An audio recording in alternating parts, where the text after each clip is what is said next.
Uma das maiores histórias de amor. E uma das maiores guerras épicas da história. Uma história sobre deuses e heróis, sobre o maior guerreiro do mundo e a mulher mais linda.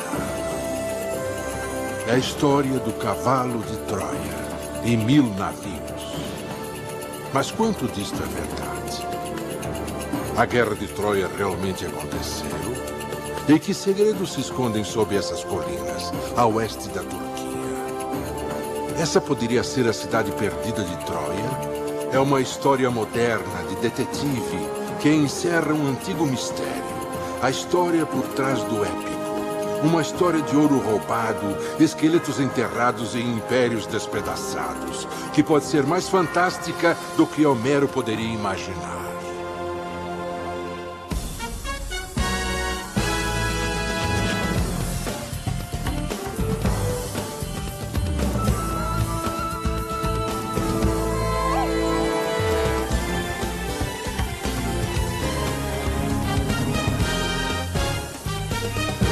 Troia.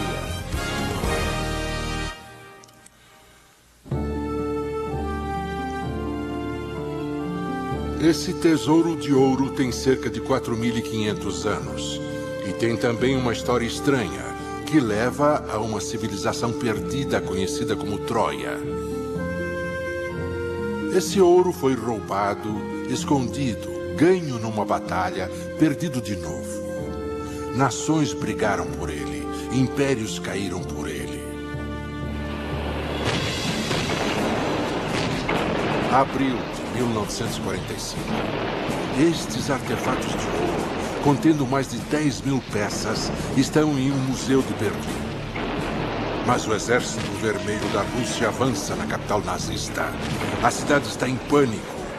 Museus são saqueados, objetos de valor são retirados e o ouro desaparece.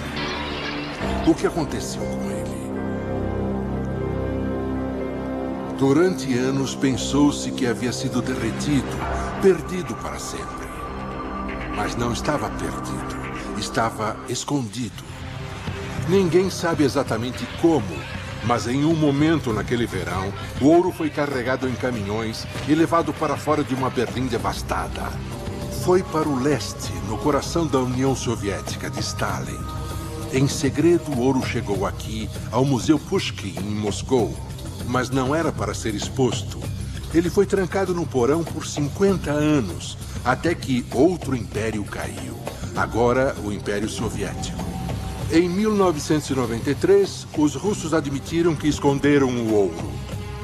3 anos depois, finalmente ele foi exposto. Agora, nações brigavam por esse tesouro de novo. Rússia, Alemanha, Grécia e Turquia. Dizem que rivalidades antigas emergiram, que remontam à Era dos Heróis. Esse é o ouro da Troia de Homero, uma cidade lendária por suas riquezas. A história da Guerra de Troia é contada por Homero em Ilíada e continua em Odisseia. E tem sido contada na arte, em peças e em livros. É uma história tão cativante que nem Hollywood resistiu a ela. The story of the Trojan War is a compelling saga. It has elements that both women and men like. It's a love story, it's a buddy flick, and it's got universal themes. Man's mortality, love, requited and unrequited. I mean, Hollywood's had a fixation with it again and again and again. It's just a story that won't die. É a história de duas grandes civilizações. Os gregos, regidos pelo rei Agamenon, e os troianos, regidos pelo rei Príamo. É a história de como Paris, um príncipe troiano, foge com Helena, uma rainha grega. E por roubar a rainha, vai pagar um preço alto. O rei Agamenon, senhor de grande poderio militar, precisa defender a honra de seu reino. Ele envia 1000 navios ao mar Egeu para trazer Helena de volta. Os gregos cercam Troia por 10 anos, mas não conseguem transpor suas muralhas. Os mais famosos guerreiros, Aquiles da Grécia e Heitor de Troia, travam um combate imortal. Heitor é morto, mas a muralha está intacta. Até que os gregos inventam um truque. Enviariam um enorme cavalo de madeira à muralha, e os troianos pensariam que era um presente. Ao invés disso, estaria repleto de gregos, que pegariam Helena e incendiariam Troia. Troia é destruída, mas a história permanece até hoje. Any number of cliches that come out of the story of the Trojan War, most of which people don't even realize came from there. We have, for instance, beware of Greeks bearing gifts, the face that launched 1,000 ships, with Helen being that face. And of course we have then Achilles' heel. Homer managed to hit on some kind of eternal themes of humanity, the sacrifices that are required by a soldier to fight on behalf of his land, to follow orders of his king. The sense of strong relationships between men and women, seeing them pulled asunder on the field of battle. These are themes that carry on through the remainder of Western literature.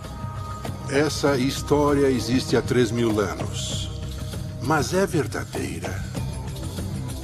Troia realmente existiu? Houve a Guerra de Troia? A Guerra de Troia supostamente ocorreu 1.300 anos antes de Cristo. Uma época em que a escrita era praticamente desconhecida e não há registros.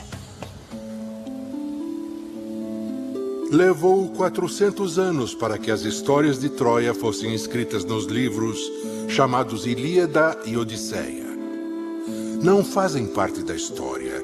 Na verdade, são fábulas de outra época, ficção baseada em fatos reais, escritas por Homero. Mas quem era ele? Será que merece esse crédito? The Iliad and the Odyssey were attributed to a blind poet from Western Turkey named Homer, already in the Greek period.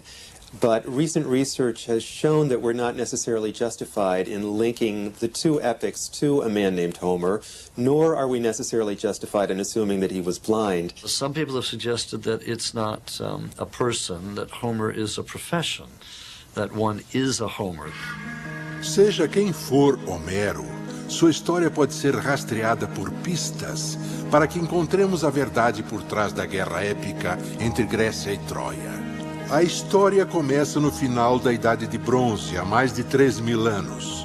Em um grande jantar entre reis e rivais comerciais, o rei Príamo de Troia e o rei Menelau da cidade grega de Esparta competiam por rotas comerciais e estavam comemorando sua parceria. Mas havia um problema. Um dos filhos de Príamo, o príncipe Paris, abstraía-se de seus deveres diplomáticos. Motivo da distração, a esposa do anfitrião, Helena, tida como a mulher mais linda do mundo.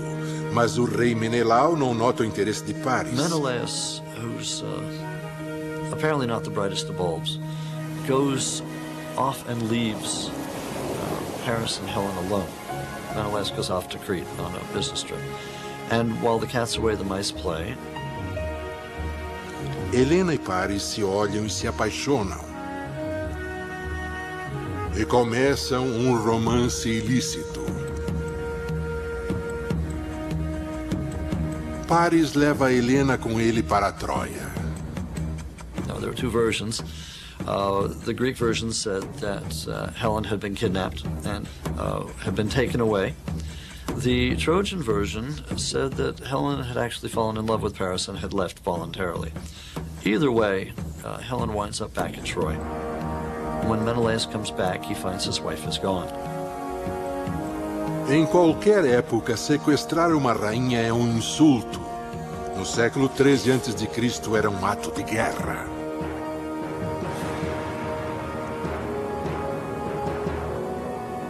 O rei Príamo se recusa a devolvê-la para a Grécia. Helena agora está na corte de Troia. Mas realmente esse lugar existiu? A descrição de Troia por Homero instiga. Há dias os homens falaram sobre a cidade de Príamo, rica em ouro e rica em bronze. A cidade de Príamo, Troia, rica em ouro. Isso fez aparecer aventureiros através dos séculos. Encontre Troia, encontrará ouro. E é aí que o ouro volta à história de novo. Na Alemanha do século XIX, um homem de negócios excêntrico buscou os tesouros de Troia como vingança. Era Heinrich Schliemann. Ele estava obcecado pela Ilíada e acreditava em cada palavra. Para ele, Troia, Helena, o cavalo eram reais. Mas por centenas de anos, estudiosos duvidaram da existência de Troia. Para eles, era uma cidade fictícia, como Atlântida e Shangri-La. Schliemann se recusava a acreditar neles. Um homem obcecado embarcou numa busca frenética, que se tornou a primeira tentativa séria de achar Troia. Mas descobrir a verdade sobre Troia seria muito difícil, pois Schliemann, como Homero, misturava fatos com ficção, numa época em que o show garantia a cobertura da imprensa. Schliemann seria o P.T. Barnum da arqueologia. Heinrich Schliemann is the father of archaeology. He's also a scoundrel.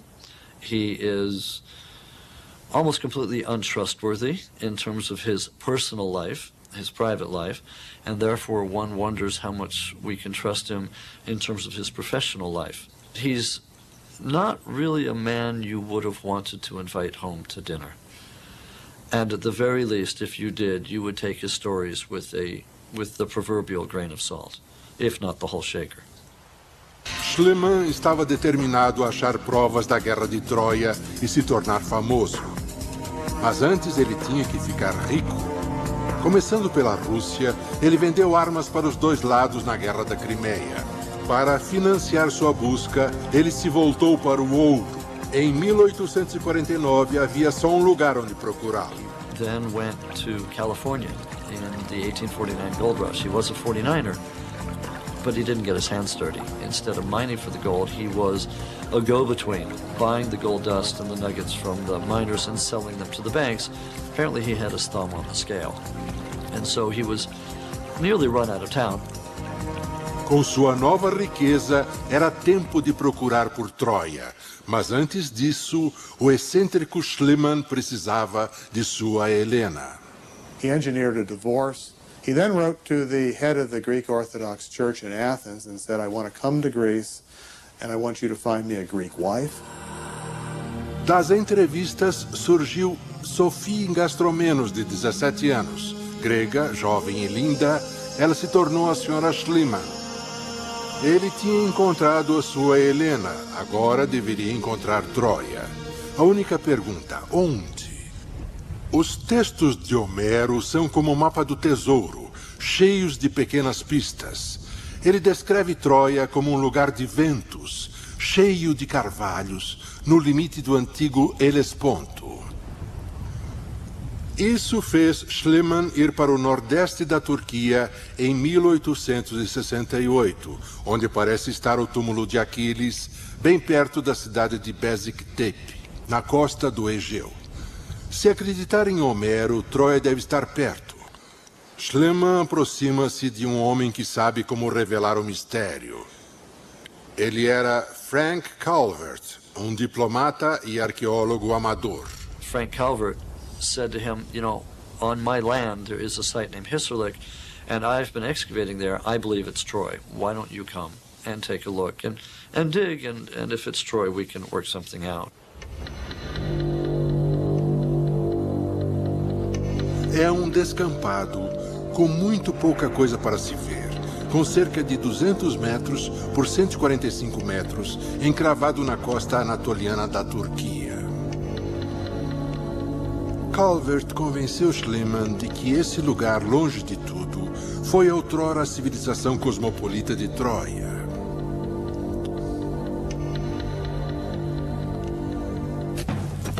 Schliemann começou a cavar onde Calvert havia sugerido, e ele não estava com pressa. Acreditando que a Troia de Homero estava no fundo, ele cavou uma trincheira de norte a sul, com 36 metros de largura, passando pelo meio da colina. Mas Schliemann não era paciente nem cuidadoso. Se não fosse a Troia de Homero, ele teria abandonado tudo.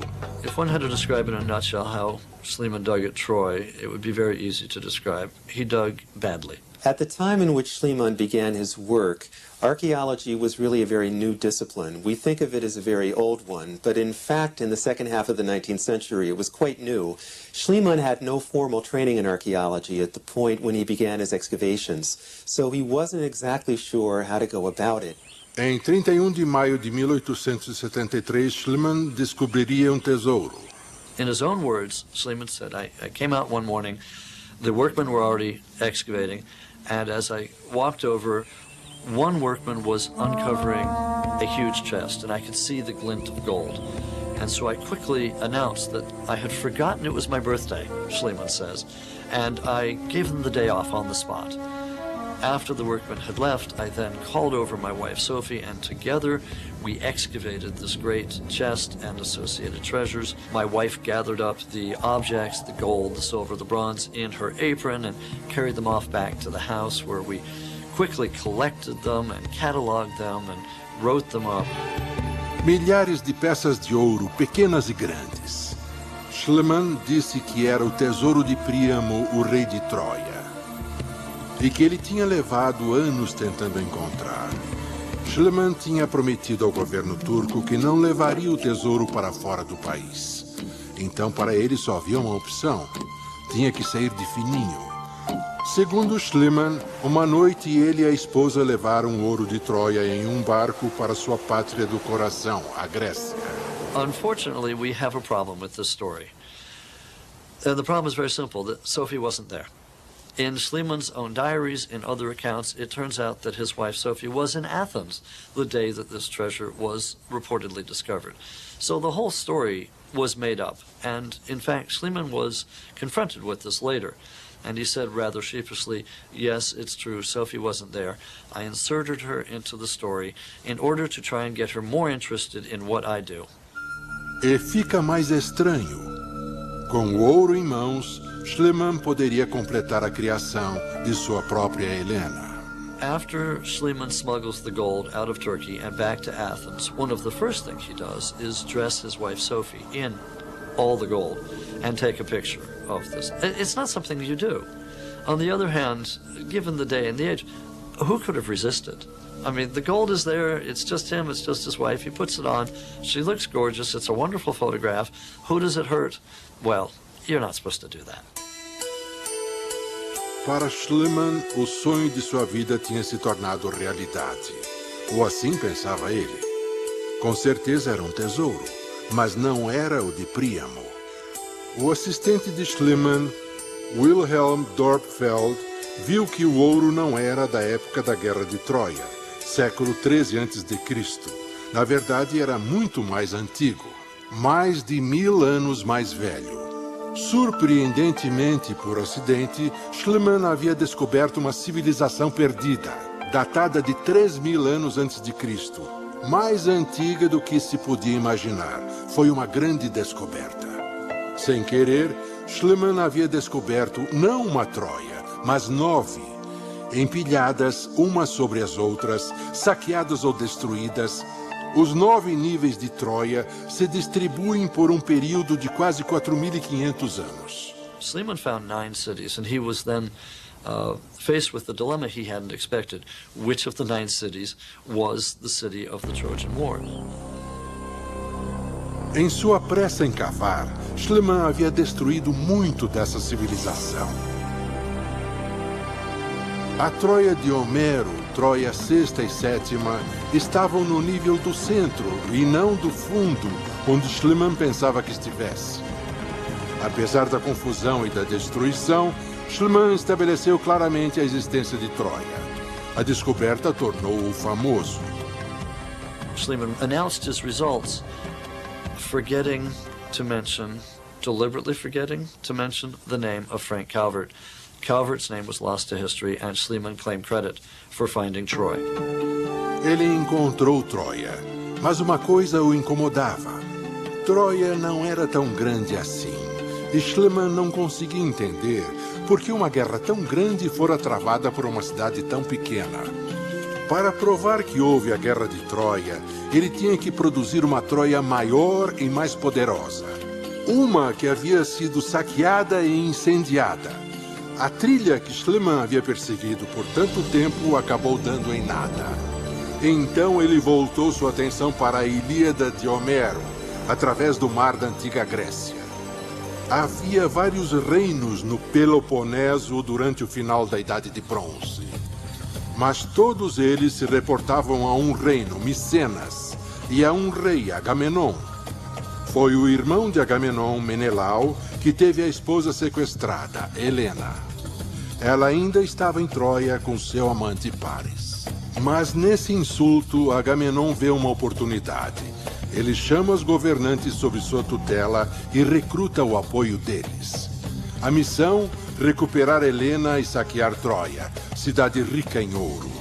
A arma secreta: Aquiles, o maior guerreiro da Grécia, cuja agilidade e habilidade de lutar haviam sido concedidas pelos deuses.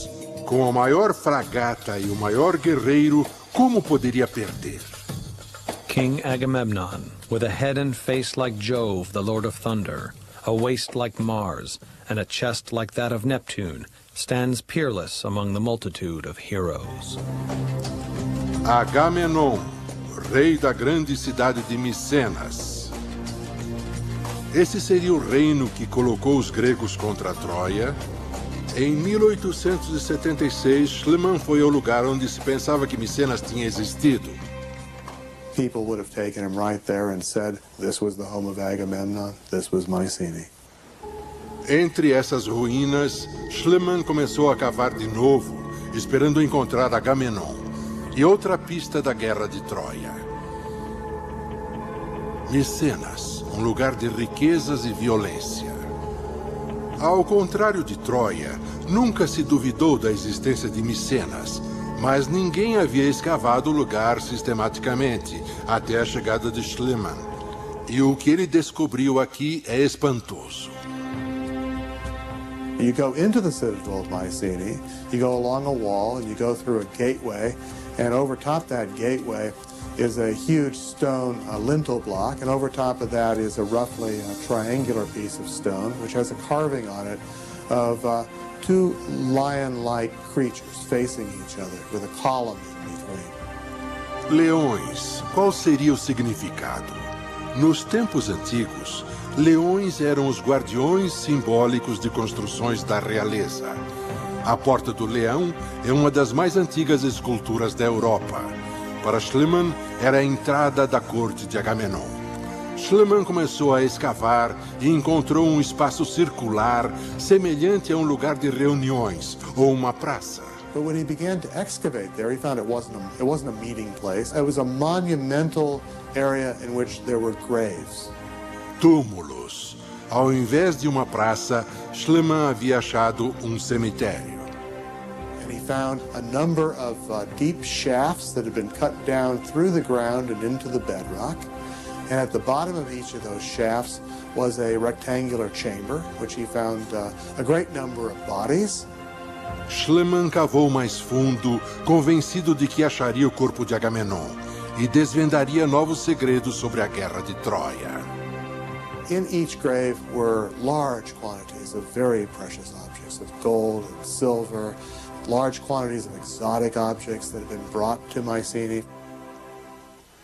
Ouro. Parece incrível, mas Schliemann havia achado ouro de novo. As peças mais extraordinárias eram máscaras de ouro colocadas nos rostos dos mortos como sinal de riqueza para levar após a morte. Schliemann havia visto o suficiente. He sent telegrams to major newspapers announcing that he had looked upon the very face of Agamemnon.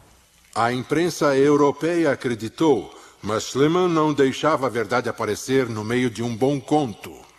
The original mask that Schliemann had found was the round-cheeked, friendly face of your next-door neighbor. The king of Greece came to see this, but in the meantime, Schliemann had found an even better mask. And so when the king showed up, he showed the king that second mask, and this is the one with the curly-Q mustache and the beard, which looks much more regal. It looks like a Victorian British gentleman.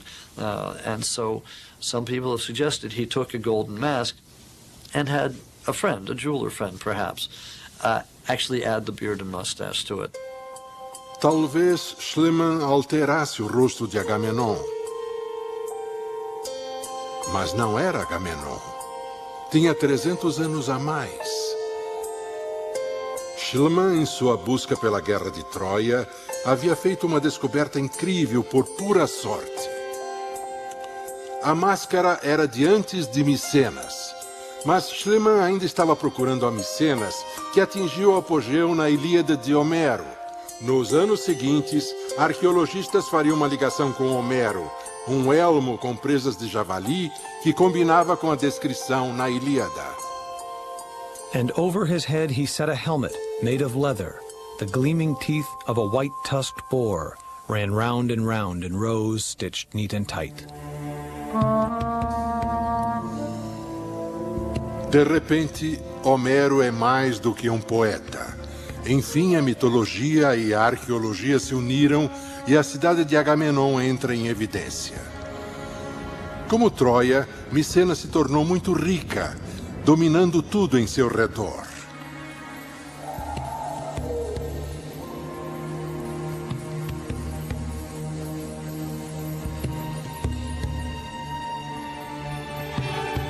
Também tinha um histórico de uma dinastia violenta. O avô de Agamenon matou seu próprio irmão e alimentou seus filhos com o corpo. No tempo de Agamenon, essa cidade estava em guerra e o destino de Micenas era incerto.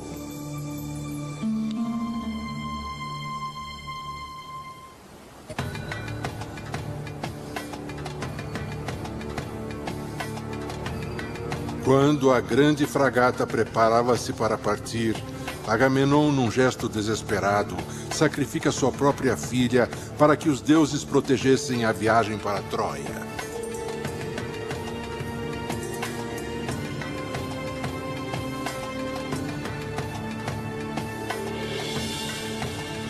Uma frota de 1000 navios poderia cruzar o Mar Egeu e atacar o nordeste da Turquia?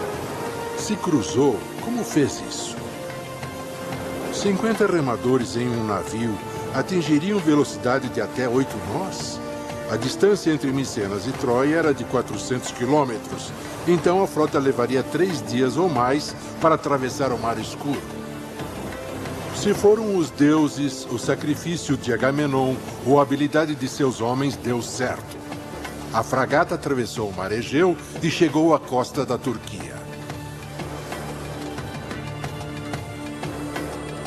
Mas aí terminou a sorte de Agamenon. Após uma briga por causa de uma escrava, o grande guerreiro Aquiles se recusa a lutar no exército grego. Agamenon vai ter que tomar Troia sem ele. Os gregos acamparam na Baía de Troia e planejaram um ataque a Troia para resgatar Helena. Mas eles não seriam os últimos a lutar nessa terra. Na Primeira Guerra Mundial, cerca de 250 mil soldados aliados morreram aqui na Batalha de Galípoli. Em 1492 d.C., os otomanos conquistaram Constantinopla. Em 332 a.C., Alexandre o Grande trouxe um exército de 20 mil homens. Por que os homens lutaram nessa costa através dos séculos? A resposta é sua localização única. Em Homero, Troia está situada no topo do Helesponto, hoje conhecido como Dardaneles, o caminho estreito na água que separa o Mar Negro do Egeu e separa a Europa da Ásia. A costa sempre foi povoada por vilas de pescadores. Mas fora da costa, sempre teve os grandes navios mercantes.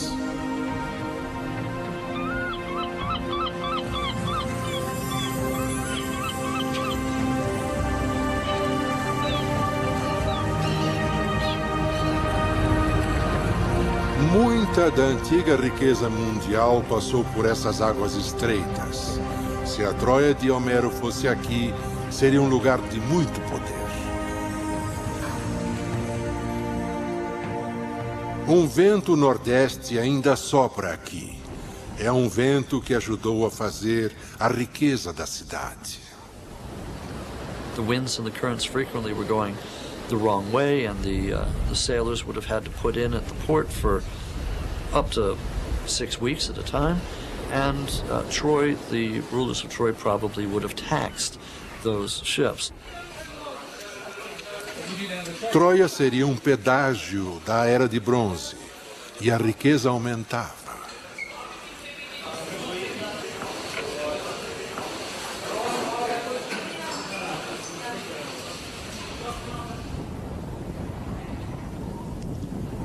Fora das muralhas da cidade, há fazendas, rebanhos de cabras e de carneiros, uma tranquila vida pastoral que Homero descreve na Ilíada. Dentro da cidade, ela é majestosa. A vida na corte de Troia está dentro da muralha, onde o rei Príamo, na Ilíada de Homero, cobra pedágio e taxas dos navios mercantes. At this time, Troy is probably quite the international city. I would think it had almost a cosmopolitan feel. There are a number of foreign objects, imports, found at Troy. Undoubtedly, there are foreign embassies and delegates coming. Duas cidades, Micenas, rica pelo comércio. Troia, rica pelos impostos do comércio.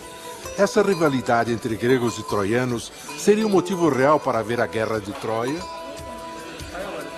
We certainly know there were wars in the Bronze Age involving all of these parties who were involved in trading networks in the Eastern Aegean. And it's not surprising, given Troy's location, that it was pulled into this network. No fim da Idade de Bronze, só há modo de atacar uma fortaleza: ir em frente. Na história de Homero, é o que os gregos se preparam para fazer. Eles se reúnem na frente dos portões da cidade.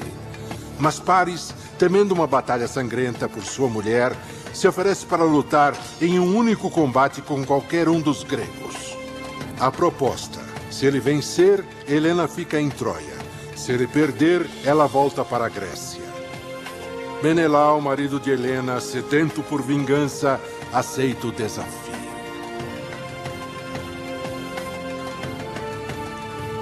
E logo domina a situação. Paris se retira com medo. De acordo com Homero, os deuses o levam do campo de batalha, pois ele simplesmente desaparece. Ele vai para a câmara de Helena, onde ela o censura por sua covardia. Mas não é muito dura.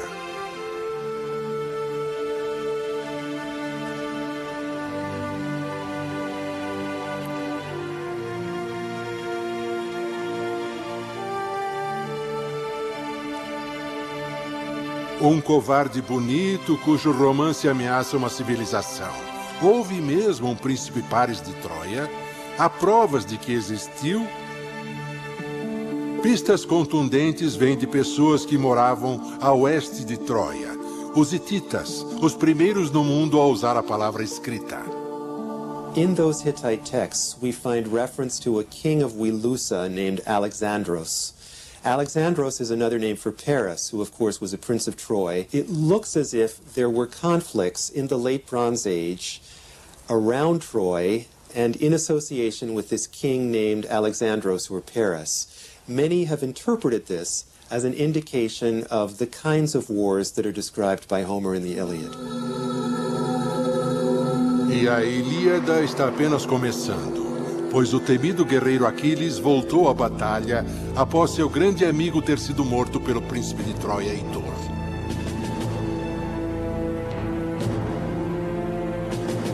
Enfurecido, Aquiles elimina o exército troiano e manda o que restou para os portões da cidade. O cerco grego chegou às portas de Troia. Homero descreve a muralha na Ilíada. The great walls and gates and timbered doors we hung, well planed, massive, and bolted tight, will shield the city. Mas houve grande cerco a Troia? Schliemann não achou provas disso. Mas Schliemann não tem a última palavra sobre Troia. Em 1932, Carl Blegen, da Universidade de Cincinnati, começou a reescavar em Hisarlik. Blegen não era como o falastrão Schliemann. Ele escavou com precisão e conhecimento, mas o objetivo era o mesmo: encontrar provas da Guerra de Troia. O 6º nível de Troia era uma cidade internacional onde a vida era boa. Mas a equipe de Blegen descobriu que o 7º nível de Troia, a Troia do tempo do cerco descrito por Homero, era um lugar muito diferente. Eles viram que o luxo tinha acabado. Os sinais de riqueza tinham desaparecido. As condições de vida haviam deteriorado. O que aconteceu com a Troia rica e pacífica? Então, uma pista importante. Eles encontraram jarros de armazenagem, grandes, muitos. Os moradores de Troia estavam armazenando comida. All of the residents, or most of the residents living in the surrounding area, had moved up into the protection of the citadel. Then you would have had difficulty maneuvering through the streets of the city because houses were built very close to each other. There would have been enormous storage vessels that contained large quantities of food so that you didn't have to leave the protection of the citadel very often. And there would have been a kind of climate of fear. Medo do quê? Professor Rose acha que, na verdade, Troia Sétima era a cidade sob cerco como descrito na Ilíada. Em Homero, os gregos sitiam Troia e a batalha vai ter lugar fora da muralha da cidade, onde Aquiles luta com Heitor em um combate mortal, no qual o destino de Troia está em jogo.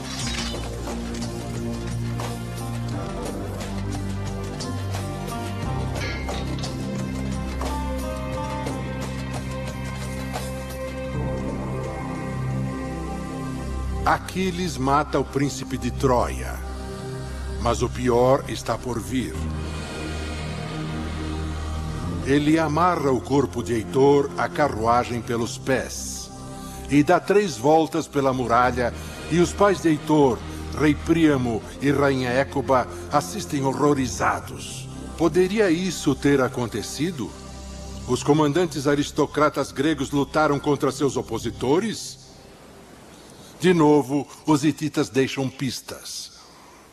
There is a text from the Hittite capital in Boazkoi, which seems to refer to an aristocratic warrior from the Greek side fighting another aristocratic warrior from the Hittite side.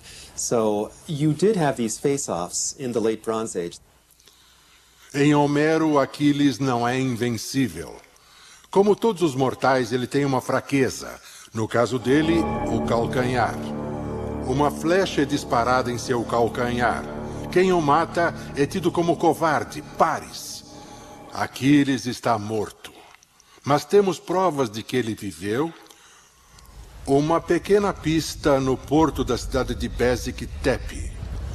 Um monte na forma de cone que desde a antiguidade é tido como o túmulo de Aquiles. Mas as escavações no túmulo deram em nada, e o histórico Aquiles permanece um mistério. Paris, que assassina Aquiles e é a causa da guerra, é morto em batalha. O caso de amor de Paris começou a guerra. Sua morte poderia terminá-la e mudar o destino de Troia. O rei Príamo tem a chance de devolver Helena e se sair bem. Mas o orgulho aparece de novo na história de Homero. Príamo se recusa a devolver Helena. Os gregos devem entrar à força para resgatá-la. Na Ilíada é o deus Poseidon que constrói a muralha de Troia. Poseidon diz: I walled the city massively in well-cut stone to make the place impregnable. Paredes intransponíveis. 10 anos de cerco e as paredes de Troia ainda estão lá. Parece estranho para uma cidade tão pequena. É um enigma que Carl Blegen não vai decifrar. Blegen stopped his excavations at Troy in 1938, and for the next 50 years, no one did anything at the site. The walls were crumbling, and it was in quite bad shape. Após sua escavação, o chão abaixo de Isarlik guardou todos os seus segredos. Mas não.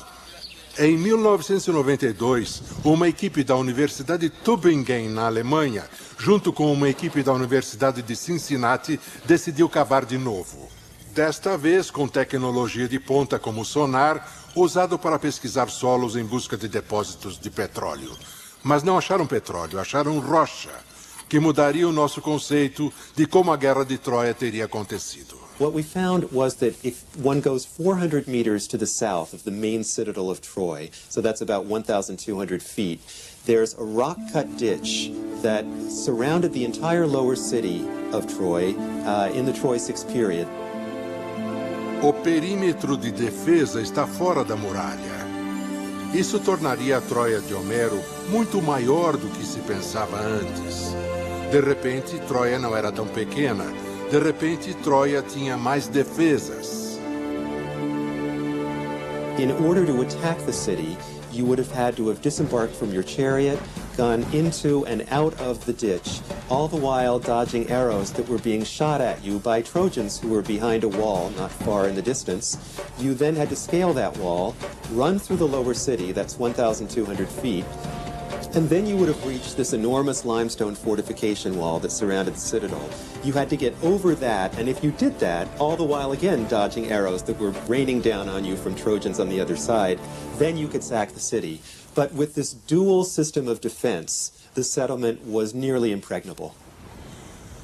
Eles acharam a cidade que Schliemann e Blegen procuraram. A Guerra de Troia teve uma grande virada então. Em Homero, o cerco chega a um beco sem saída. Os gregos sofrem pesadas perdas e precisam de um novo plano para entrar em Troia. Para tanto, recorrem a um truque. Eles constroem um grande cavalo de madeira e o levam até a muralha da cidade e aparentemente se retiram. Os troianos encontram o cavalo, acham que os gregos deixaram um presente e que desistiram de lutar. The Trojans, who are apparently also not the brightest of bulbs, open up their gate, bring in the Trojan horse, and begin celebrating. Mas não era um presente. E os gregos não tinham se retirado. Seu exército estava escondido na ilha de Tenedos, perto do porto, esperando a armadilha dar certo. Isso podia ter acontecido? A maior decepção militar poderia ser um fato histórico? All historical Greeks knew about the story of the Trojan horse. The minute they began to experiment with the representation of figures of the human form and of animals, it's one of the first things that they draw. Why would such a story even be developed? Again, you have to remember these very strong defensive components of the city in the late Bronze Age. So it's not surprising that the story of some sort of trick to get into an impregnable city was developed. Why a horse is harder to say. Mas há algumas teorias. Na época de conflitos armados, o exército às vezes construía um objeto de cerco, um carneiro com rodas com soldados dentro. Essa representação assíria do século VII a.C., próximo da época de Homero, mostra o cerco com um cavalo entrando pela muralha da cidade fortificada. Talvez o cavalo de Troia fosse um desses dispositivos. Mas talvez a muralha tenha caído por forças naturais ao invés da força do homem. Um terremoto. Uma falha cortava a Turquia a noroeste e constantemente havia terremotos nessa região desde a antiguidade. A escavação de Carl Blegen em 1930 mostrou que Troia sofreu um grande terremoto no fim do século XIII a.C. Talvez o terremoto tenha enfraquecido Troia, permitindo que os gregos entrassem na cidade. O cavalo ou o terremoto? Essas teorias podem ser analisadas. Now we know that the sixth city of Troy is destroyed probably by an earthquake. But you know, if Homer's telling this story, 10 years of fighting, epic saga, so on and so forth, you don't want to say, and then there was an earthquake and the walls fell down and they walked in. It's ending your story with a whimper rather than a bang. Mas tem a teoria, o cavalo como um símbolo. A muralha foi construída pelo deus Poseidon. Poseidon is not just the god of the sea, he's also the god of earthquakes. He's frequently called the earth shaker. And the animal associated with Poseidon is the horse. So if you say earthquake equals Poseidon, Poseidon equals horse, ergo earthquake equals Trojan horse, you've got it. The Trojan horse could simply be a metaphor for the earthquake.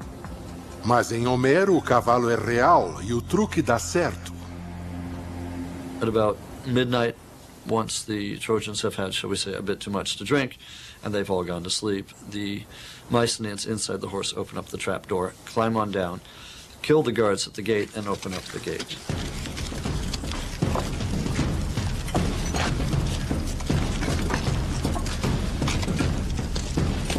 E matam todos em Troia, inclusive o rei Príamo. Enquanto isso, Menelau procura por Helena, determinado a matá-la. Mas quando a encontra, é de novo cativado por sua beleza e a leva com ele.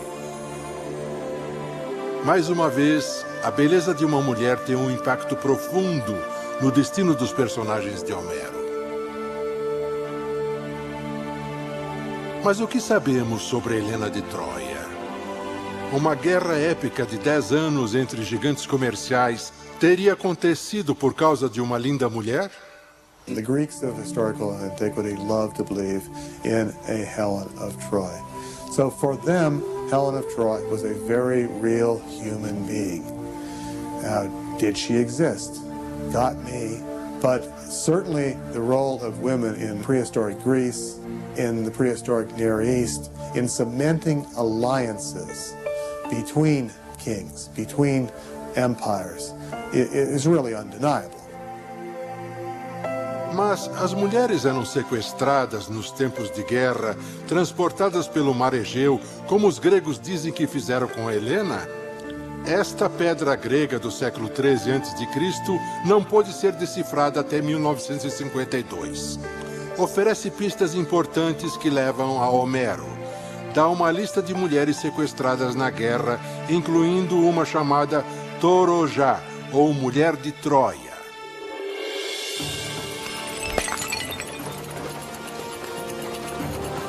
A Mulher de Troia tem o mesmo destino em Homero. A cidade é saqueada, sua riqueza é levada, Troia incendiada, apagando-se a civilização do rei Príamo.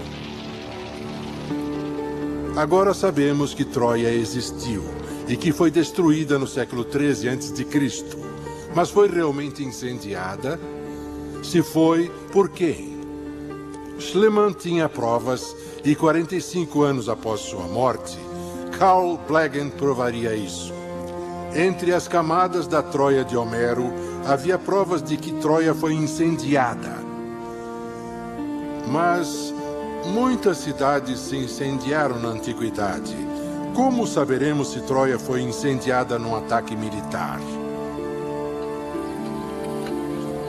Quando a equipe Tübingen em Cincinnati chegou em 1990, começou a procurar nos restos de Troia. There were quite a number of destruction levels that we found, but two in particular for the late Bronze Age. In the second destruction phase, we find arrowheads in the destruction level, so it looks as if that city was destroyed by some sort of attack. Pontas de flechas usadas pelos antigos guerreiros, enfim, uma ligação militar na destruição de Troia.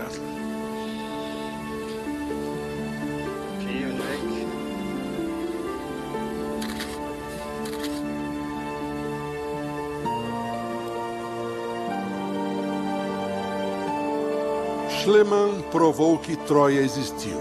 Carl Blegen mostrou que foi saqueada, queimada e destruída. A equipe Tübingen em Cincinnati descobriu que Troia era uma cidade grande, sujeita a ataques militares. Mas podemos indagar. A Guerra de Troia, o objeto do trabalho de Homero e obsessão de Schliemann realmente aconteceu? We have circumstantial evidence that the Mycenaeans are fighting in northwest Anatolia as early as the 15th century, perhaps 300 years before the so-called Trojan War. Were there wars between the Greeks and the Trojans?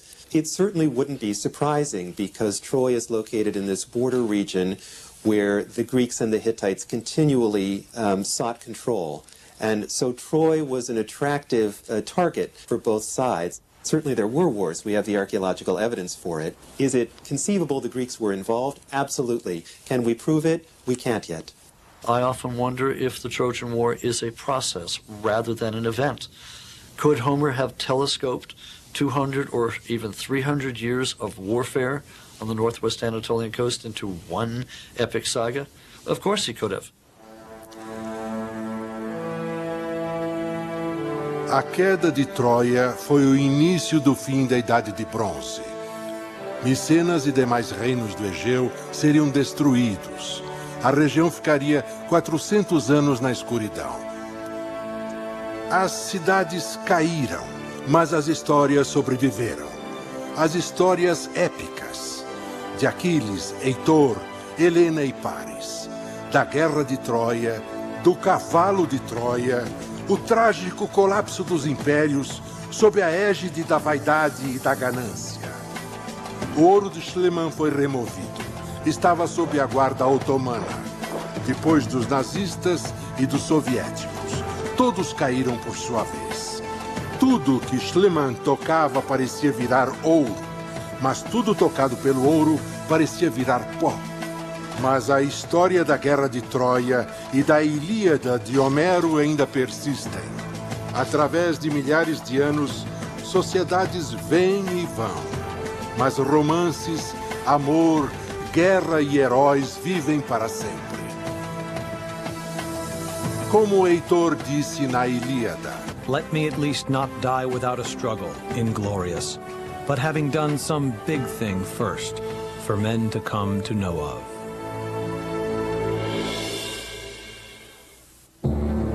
Versão Marshmallow São Paulo.